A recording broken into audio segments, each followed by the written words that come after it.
Hello there, ladies and gentlemen. I am the CHALL. Oh my lord. Donny's won 9 in a row. Oh god.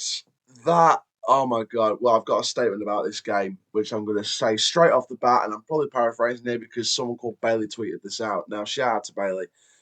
People who've listened to the Rambling Rovers or League 2606 will know this guy.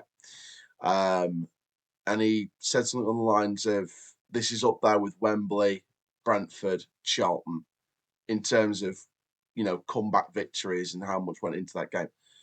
I put this game with them as well.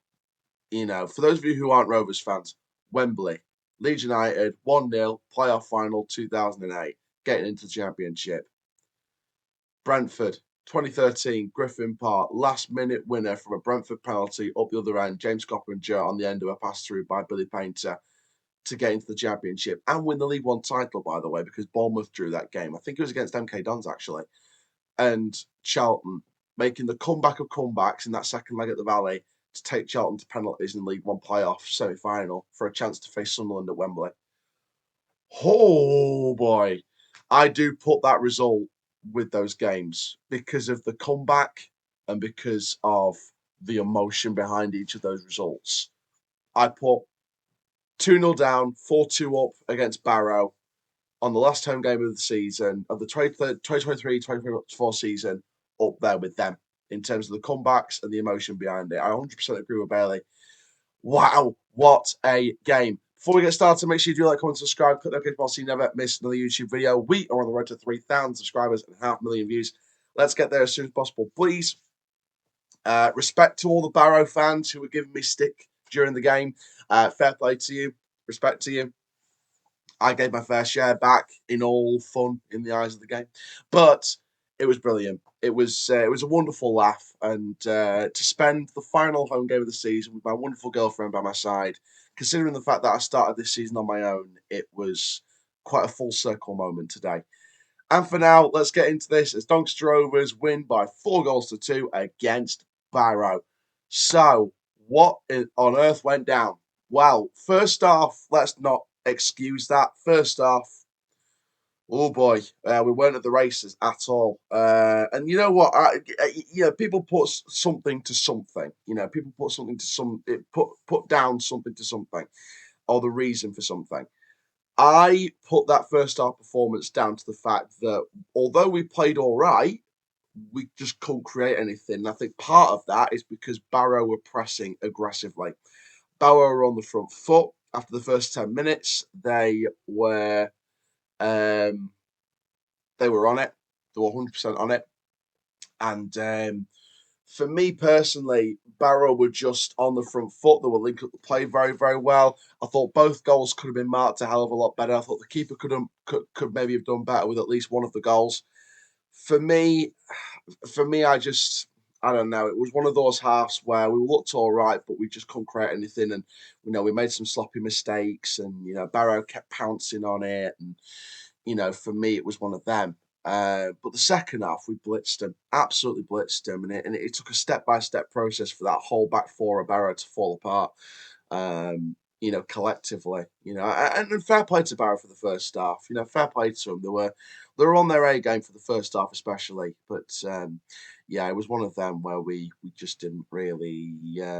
We got a foothold in there. We got the foothold in the second half, and we did what we needed to do overall. And for me personally, I feel like we kind of owned that second half. And when I look at the players who made the difference in the second half, Hakeem Adelakan, sign him up, sign him up, sign him up.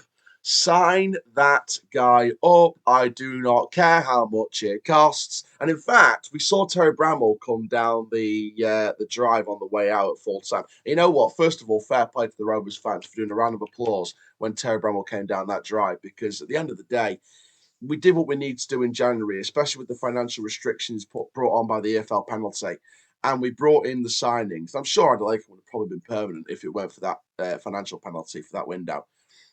He just shone again. Matthew Craig again. TLT again. TLT. Didn't start off well, but in this game overall, I thought he did all right in the end. I thought he started off a bit shaky at times, but I thought overall his distribution was spot on. I felt like his overall commanding of the area was decent, and could it have been better? Probably, but I think that he was under a Barrow side that was very much pressuring from the off. So and Barrow, fair play to him, even when we were dominating the second half, didn't stop when they had their moments. They still came forward in spade loads. They still came forward, but the defensive structure as time went on, is when it went 2-2 to 3-2, just fell apart. And Barrow for me will be all right. Whether they lose their playoff spot or not, I think they'll be all right as a club. I think Pete Wild's a really good manager. I think he tried the mind games before the game with the all losing streaks must come to an end kind of routine at some point, but we kind of proved him wrong in the end. But in all seriousness, fair play to Pete Wild for this season. He's been a wonderful manager for Barrow, and I wish Barrow all the luck for the rest of the season. Now we've finished playing them. Obviously, I'd like to confirm our playoff spot first, but there we go. Yeah, Adelaide can star performer. I think Molyneux turned on the screw in the second half. Overall, I think for me, I think Molyneux improved. I didn't think he had a great first half, but he kind of improved in the second. I thought Tom Anderson, when he came off the bench, was good. Joe Ironside again just showed exactly what he's got in this league. And just as overall, just the collective spirit was on point overall today, and the fans really got behind him. Let's speak about the fans now. Oh my giddy auntie, the support was immense. Again, fair play to the Barrow fans that were giving me and a lot of the other fans stick throughout the entire match. Fair play to the Barrow fans because they really gave it, and they got a decent atmosphere, even if it was overcrowded by the loads of Donny fans around the other end. Fair play to Barrow. They did give it their all. I could hear them loud and clear, and they were on it. They were on it, and we had some good laughs. We had some good banter. We all took it in good stick, and fair play to them. Really well done to them. They can be proud of themselves. There's a real club to be proud of there with Barrow and what they've accomplished so far, even before Pete Wild, getting back into the Football League under Ian Evatt.